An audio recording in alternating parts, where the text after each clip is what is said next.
think that we started with probably 6 people, so we were very small team.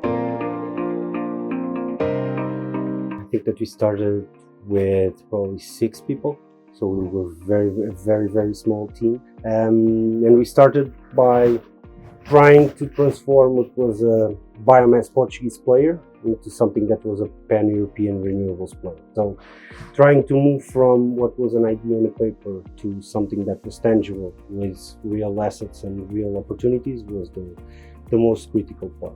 We did a lot of things in the first 3-6 months. The idea was always clear. The strategy was always pretty well defined since the beginning.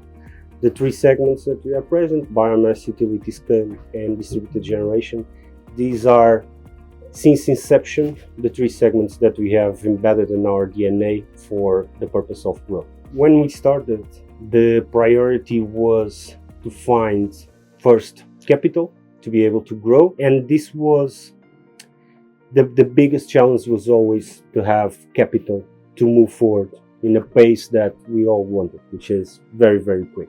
The second biggest challenge was the execution.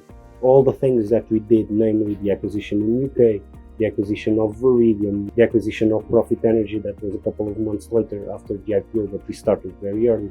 So all these movements, all this inorganic growth that was essential in the beginning of Greenvolt was also the second biggest challenge apart from the capital. It's a very easy answer, right? The reality is that the IPO that we did in July 2021 was the major validation pinpoint of Greenvolt history, right? We had 3 months at that time, and all the process to be able to convince the investors that this was a credible story.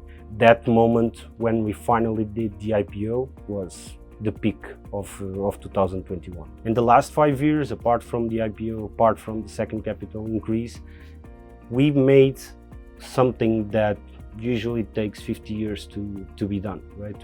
We went public, we had the second capital increase, and we went private again, and now we are 100% private. So a lot of things that happened during these 5 years. I do think that once again the word of execution is something that is critical, right? The teams are very focused on the execution. That's what we have been delivering in the last 5 years.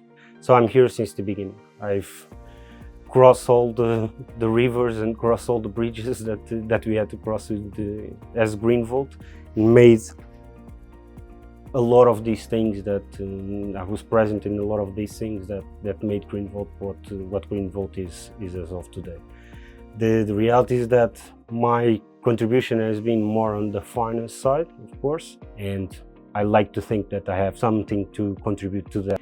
And when this opportunity came, and the fact that the one that was leading this opportunity was João Neto, of course that adds a lot of weight to the decision of entering Greenvolt, right? And not only that, but I do think that the stage of Greenvolt when I entered, that was nothing, right?